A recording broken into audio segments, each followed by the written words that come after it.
Rusia es un país transcontinental que abarca desde el este de Europa hasta el norte de Asia. Comparte fronteras con 14 países por tierra y 2 por mar, y por su extensión territorial es el país más grande del mundo. Con una población de 143 millones de habitantes, es el país con más población en toda Europa, y hoy vamos a conocer más sobre este lugar, así como la percepción de vida de uno de sus habitantes. Today we're joined by Russian resident, photographer, astronomer, mountain climber, board game collector, and the biggest fan of Halloween season I know, Irina. Welcome to the show. Hey. Hello. Hi. My name's Irina, and I don't know what can I add to this wonderful introduction. And I'm from city of Yekaterinburg. Yes, and it's the capital of the Ural region, and it's called Ural region because of the Ural mountains here. Maybe you have heard about it, and about the mountains, they are not that high, but they're quite ancient. Yeah, the Ural region is next to Siberia. I assume that everybody has heard about Siberia, right? Yes. Okay. So A first cold things first. place of huge forests and hungry bears. I'm just kidding. Okay. So first things first. This is something that caught my attention early. There are a lot of time zones in Russia, right? Yes, it is. So the ones that I guess we're used to are the ones in Moscow. So that would be like 8 hours apart from Central Standard Time. We here in Mexico and Central USA we use Central Standard Time. So when you told me that your time difference was 12 or 11 hours, I 11 hours. Yes. That's a lot. So quick note, I just woke up and it's like Good morning, Henry. And good night for you because it's basically 7 p.m., 6 p.m. more or less. PM, right. Zone.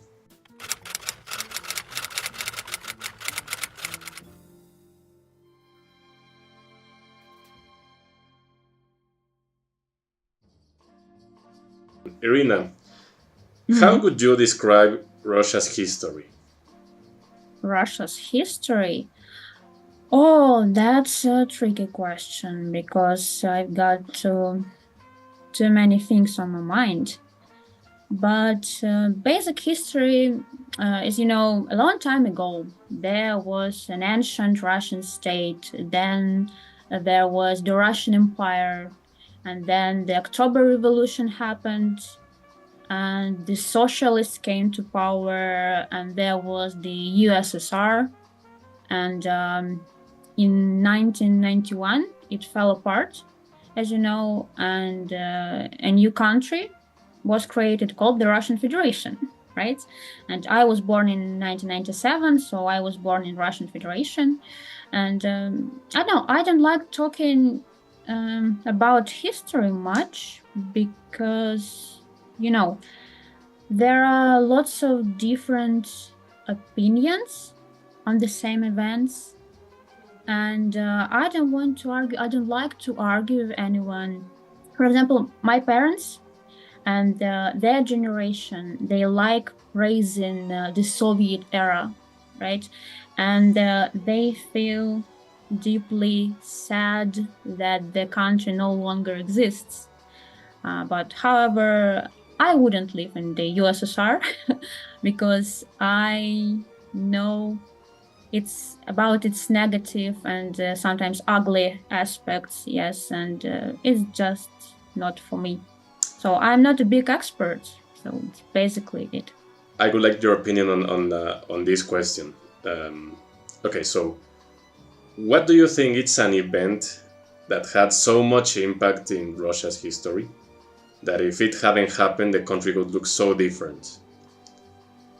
One specific event that you would say, yeah, this one turned the tide, this one made a 180 in our country. It's a tricky question. Maybe we'll answer it later. I just need to think. This is a section that it's meant to be approached with a more cultural perspective. Mhm. Stereotypes. Stereotypes. Okay, so I searched for some Um, Russian stereotypes in the web. I did my research mm, last night, and I okay. would like to know your opinion on them and elaborate on why these stereotypes exist and if you Mhm. have heard about them in the first place, because it's also likely that they're just something that the rest of the world says that there exists, but there may not. Okay, so Okay, okay, go on. Mhm. first, it's always winter in Russia. Oh no, no, no, no. This is like partly true. I would say, you got to understand that Russia has a large territory, right? With four different climate zones, even including subtropical, if I'm not mistaken. So, no, I think in my region, winter lasts for 6 months because it's cold in autumn, it's cold in spring, but not like all year. It's partly true. Vodka is more popular than water. Who? Vodka, the vodka drink, it's more. Vodka, Yeah. vodka. No, I wouldn't say so. It's not that popular nowadays. I think um, all of my friends would prefer beer to vodka. No, the vodka is too strong. Overuse of suka bliata. That's the only word that people in the outside world know. Is this show 18 plus? As you know, it's a curse in Russian. Yes. And one stereotype that I know that some foreigners think also that we say "na здоровье," then we drink alcohol drinks or whatever, but we don't say that actually. And "сука, блядь" is sometimes we use it as a curse, but not often, I would say. The relationship between humans and bears. The relationship between humans and bears. Yeah, that. That's an interesting stereotype. Yes, I heard that. Some people think that bears roam the streets here. But I have never seen a bear on the street in my life, and I don't think it is even possible. I've seen bears only in the zoo, and you can also meet bears. Then you will go to taiga forest, but never go there alone, just never. It is dangerous. Then it says, okay, so this one is a bit more recent, I think, that it says hard bass music is the only genre that exists in Russia. No, no, no, it is not true at all. It was relevant for the maybe 2011, but not now. Russians are extremely antisocial. Antisocial? No, it depends on the person, of course. I wouldn't say that all Russians are antisocial. For example, am I antisocial? What do you think? No. Yes, so it depends on the person. So, yeah. And then this last one. However, I think that this last one is it's extremely from the internet. That it says the Soviet Russia joke reversal. That, for example, you say, "Oh yeah, in Russia you don't watch TV. TV watches you," something like that. Okay.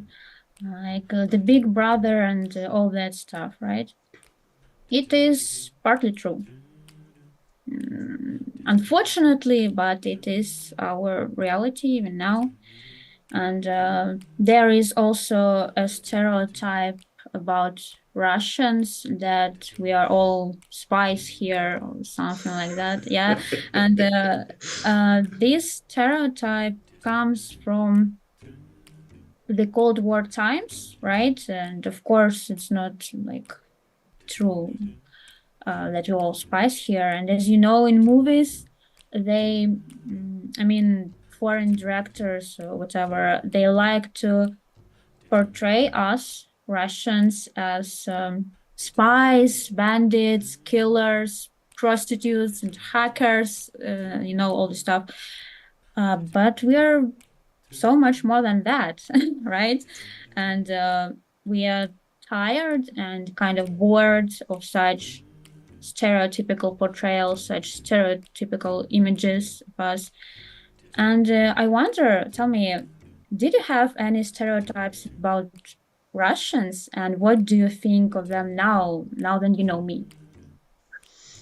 I think that definitely something that is very noticeable here in Mexico, at least, is that we are very influenced by American culture. So this, all of Mm-hmm. these stereotypes, I can safely assume that they come from the U.S.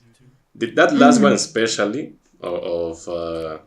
of you guys always being the bad guys in movies and all that, Yeah. it's extremely from Hollywood, basically. And Yeah. since the movie industry, at least the biggest one that we know here, it's from Hollywood. It's not even our own. I think Mm-hmm. that that's why we have all of these connotations. Now that it was the 2018 World Cup event, there were a lot of Mexicans that went to Russia, they um, and they basically kind of have this cultural approach to the country, but most of them just went Uh-huh. to get wasted and watch the games. And I think, okay, I do remember that there was a lot of publicity made around that event because here in Mexico we Mhm. consume football as a religion, basically. Really? Yes, it's very, very popular over here. So there were a Mm. lot of publicity stunts made that combined Mexicans going into bars and meeting Russian people and drinking vodka and all that.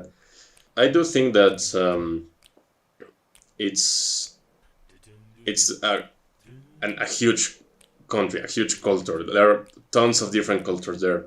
Uh, so I think that all of these stereotypes that we may have, it's also from a certain region of the country, I think. Mm-hmm. Mm-hmm. Interesting to know. Yeah. Okay. So on that matter, I would also like to know just for fun, I guess. What are some stereotypes of Mexico that you guys have in your country?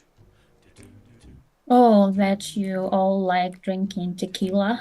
Okay, that's fair. Yeah. Yeah, that you wear sombreros and you all play the guitars, something like this. That one's not no. Do you play the guitar? No. No, I do. Send us some videos later or where you are practicing. Yeah. Okay, okay, maybe later. Yeah, why not? But I'm terrible at singing. I should warn you.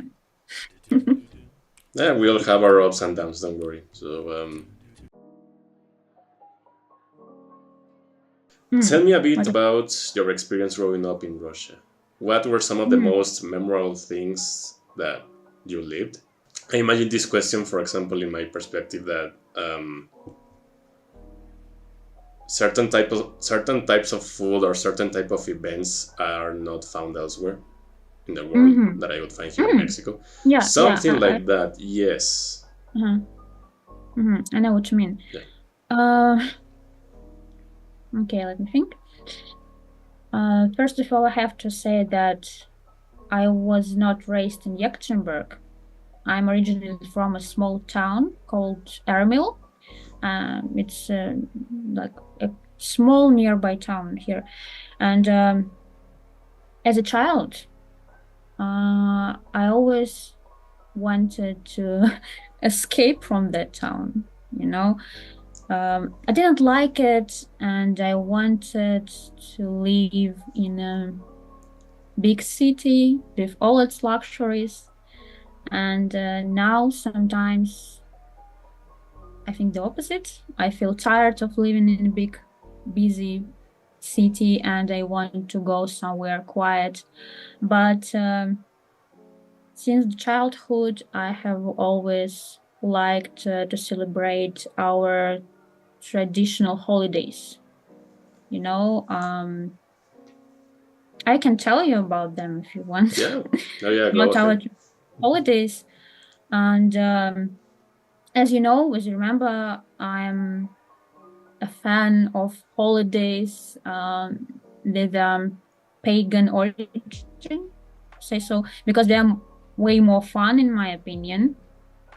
And yeah, I can tell you of Maslenitsa and Ivan Kupala. Maybe you remember about Maslenitsa because I have already told you about it before. I don't remember, maybe.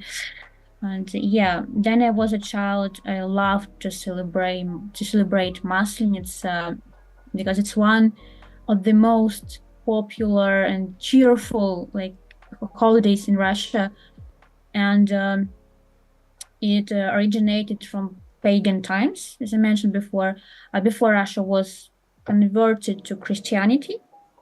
And at first, this holiday was a symbol of the spring solstice because it's celebrated in the end of February, and nowadays it is considered to be a Christian holiday. Yes, and during this holiday period, we bake delicious thin Russian pancakes. I love them. It's so delicious. You should try it. And Okay. a pancake basically is a symbol of the sun, right? And yeah, it is delicious. And also, usually, Maslenitsa lasts for 7 days. Yes, it's the end of February and lasts for 7 days, like the whole week. Maslenitsa week. And on the last day of this holiday, people burn a doll called Maslenitsa. And this doll is made of branches and straws, and it is dressed in bright clothes. And it is a way of saying goodbye to winter, yes, to cold, severe days and nights, and to greet a warm spring. Actually, like I think it's beautiful. I like this. Like I have very warm memories from my childhood celebrating this holiday because children like this very much. Yeah. Also, we've got another one. It's called Ivan Kupala. I think you have not heard about this, No, right? not this one. Not. Ivan Kupala, it's called, and it is celebrated in the end of June, Okay. the peak of the summer. Yes, and it is usually celebrated on June 23rd. And on that day, people wear, these wreaths of flowers and herbs, and sing songs, make bonfires, dance around it, and even jump over it. And I have never tried this, but my boyfriend Dima has tried it once, and he didn't like it. I don't know. He said that it is stupid, Okay. and he said that it is better to do it naked, to not burn your clothes. Okay. Yes, I have not tried it, but I would like to try it sometimes because I think that it is fun. Would you like to try it, to jump over the bonfire? I don't know. I mean, now that you've said like that, I think I would fear for my safety a bit. Yeah. I'm the brave one. I would like to try it. Yes, and it's a very cheerful holiday also. And on the day of Ivan Kupala, girls make these wreaths, as I mentioned before, of herbs and flowers. And in the evening, they let them float on the water, watching them go away. And the sinking wreath means to be the end of love, and that there would be no wedding. Yeah, so sad. And also, there is a legend that at midnight, fern starts to bloom. It never blooms, but on this day, there's legend that it blooms, and that this like miracle flower can point you to some treasure or something like that. I don't remember exactly. And in the ancient times, no one slept that night. No one slept that night since it was believed that evil spirits became active, like witches, vampires, and mermaids, and all that stuff that I like, you know. And people thought that Ivan Kupala was the day then witches had their holiday too. And they were trying to cause as much harm to humans as they possibly could, something like this. But I love these legends. I think it's a shame that this holiday is not widely celebrated in Russia nowadays, because it's a beautiful holiday, beautiful rituals. And as then I was a child, I also loved to celebrate this holiday in my hometown. Yeah, it was nice. Yeah, I don't know what else can I tell about my childhood. No, nothing comes to my mind. That's all right. Okay, so I think that we have time for an express for a quick section and unscripted section. I have some questions about some stuff about Russia. Okay, so Okay. first one. What is your perspective on the cosmonaut program? There is a question from my dad, by the way. Question from your dad. Yes. Okay, I see. Nowadays I heard that they wanted to shut down the international space station, something like this, and the news are not cheerful, and it's quite sad what is going on nowadays, and there is no future for developing space programs here, because we've got no money, because everything goes to war, as you know. And yeah, the future is not bright, I would say, unfortunately. We can only hope for the best. I mean, I think that thing in particular about space exploration, it's not a well-funded thing worldwide, but not so much because, well, at least in the US, it's also not a priority at all right now. I think that, or from what I've seen, basically the ones that are attempting to go to space again are the Chinese and Indians, I think, from that section. Yes, but not the rest. So this other question comes from my mom. Russian dishes. Russian dishes. That's nice. As I told you before, I love Russian pancakes. They're so thin and so soft and yummy. And also I'm a big fan of borscht. Do you know what borscht is? Yes. I have sent you. Do you remember it? Yes. Yes, I'll put this. Okay, I don't remember your face then. Okay, so a quick note for the viewers. Last year, Irina sent me a present for Christmas season. I still need to give her hers for this Christmas season. I hope earlier. And inside that present there was space food. Space food, yes. And from what I learned from that is that space food is basically a dish condensed in liquid. Yes, and basically I got borscht flavor space food, and it was a very peculiar taste. I will say peculiar. This here you can see the video where you guys can judge me for all you want, and but anyway. I told you that I would record my reaction tasting this. You told me that it's not very tasty, but I wouldn't know, so here we go.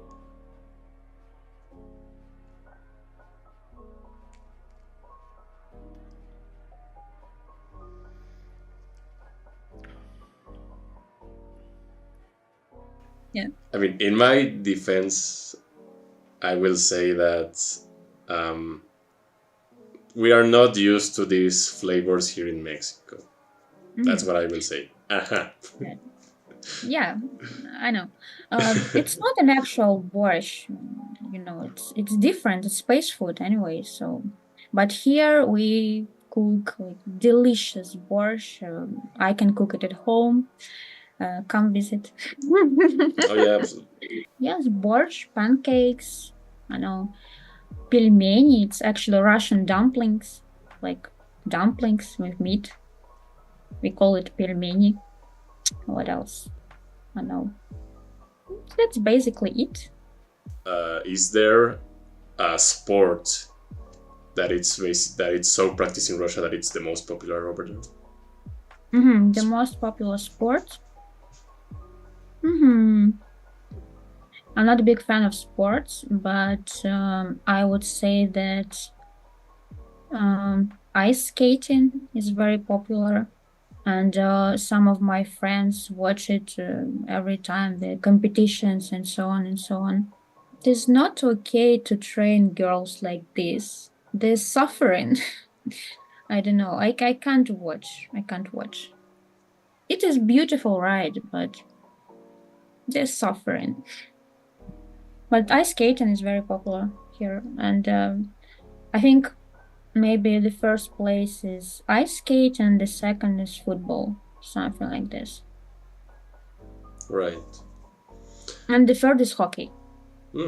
Interesting. Now for us, it's football number one, football number two, football number three. I think. We also have Are you a football fan, right? Yes, more or less. I Don't know that about you. I mean, I think it comes with the stereotype, yes, that Mexicans are all fans of football. I came to appreciate it a lot. So, tourism. Let's say I want to visit Russia. Tell me 5 places that you think they're a must and why. Yekaterinburg, of course. Okay. Come here. I'll give you a tour. I wouldn't say Moscow because it's so unoriginal. Yes. And to be honest, I'm not very fond of it, of the city. I think it has this kind of unfriendly vibe, so to say. And I don't like Moscow. Yes. I have not traveled much here because the country is huge, right? And it is pretty expensive to travel here, actually. But the first, I would say, St. Petersburg. Have you heard of St. Petersburg, right? I've been there twice, and I just love this place. It's a European city, it's such European, and with marvelous architecture and lots of art and museums, and the vibe is so unique. And the second, I would say Baikal Lake. Have you heard of Baikal Lake? No. Yes. And no, actually not. like, it's the deepest lake in the world. Okay. Yes, it's the deepest lake in the world, and one of the biggest freshwater lakes, if I'm not mistaken. And I especially recommend you to visit it in winter. Then it's covered in ice, so the view is amazing. I think it's just amazing. What else? So 2, 3. I would say Vladivostok. It's this city near the border with China. And it has amazing seashores and Tokarev lighthouse and the bridges, waterfalls. I think it's really a romantic vibe there. Altai Republic. Altai Republic, it's southern Siberia. Southern Siberia, in the Altai Mountains. And if you're interested in hiking, camping, you should definitely visit this place because the view is awesome. Kaliningrad. Kaliningrad, it's also known as Königsberg. Königsberg, I don't know the way to pronounce it, the correct way to pronounce it. It's a former German city. And it is interesting that it is an exclave actually between Lithuania and Poland. Oh, okay, it's that. Okay, Yeah. yeah. Have you heard about this city? Yes, I saw it. I saw it in a map once. That On the map, it's an yeah. entire. It's there's the entire It's an exclave. Russian territory, and there's one bit somewhere else Yeah. in Europe. It is. Yeah. That's it. Yeah, and it's interesting that there you can see old German castles next to Soviet buildings, and it's very like unusual. I think it's quite unusual. And this city also is the home of the famous philosopher Immanuel Kant. If you're interested, you can visit his grave there or something. His home, I don't remember. And yeah, I think that's it, like 5 places. No Moscow. I would say that if you want to visit Russia, do your research about the laws here, because otherwise you can get into trouble. No, nowadays the situation is quite tense here. So do your research, please, before visit. Who do you think are Russia's most famous people? Russia's most famous people. I would say some writers as Tolstoy, Bulgakov, well, Pushkin, I think, yes. They are famous all over the world. And maybe some composers like Tchaikovsky, Rachmaninoff, maybe some poets like Brodsky. Do you remember I told you about him? He won the Nobel Prize in Literature. Yeah, I think the people of art and also some scientists as Mendeleev. Yeah, here we know. I wouldn't mention politicians because I don't like them. Yeah, here we know some Russians from history overall. There was the case of one named Leon Trotsky that he fled to Mexico City, and then he got murdered. But okay, we know him. Soviets as well from history, as I said. So, for example, Vladimir Lenin. Vladimir Lenin, yes. We've got a statue of Vladimir Lenin in every big city here. We know him. Still. And more contemporary figures that we won't name, of course. But yeah, I mean, I think that, for example, the relationship between Mexico and the USSR, and also between Mexico and the USSR, it was all right, but the US basically they kind of did some things around there just to not being way too friendly, And right now, between modern Russia and Mexico, relationships are fine. I think it's one of the finer, one of the finer countries that we have relationships with, diplomatic relationships at least, and Russians are welcomed here overall. Yeah. But it's too far. Yes. Too expensive to travel to Mexico. Irina, thank you for coming to the show. You're always welcome. For starting. Thank you for having me. Oh no. I was really pleased to have you here. Definitely a challenge, because it's not only a time zone difference, it's a language difference as well. Irina, where could we find some of your work, probably? Of your personal work about, because you do photography, yes. Yeah, you can find me on Instagram, and yeah, I think that soon I will post some more of my works because recently I haven't posted anything, but I will. I will. I promise. Be more curious, guys. Be learn new stuff. Look out for people. The world is not as enclosed as you would think it is. Not really. No. Mhm. Stay hungry. Yeah. Okay, that's like, subscribe, all of those things. Yeah, yeah. Thank you, Irina, for stopping by for a while.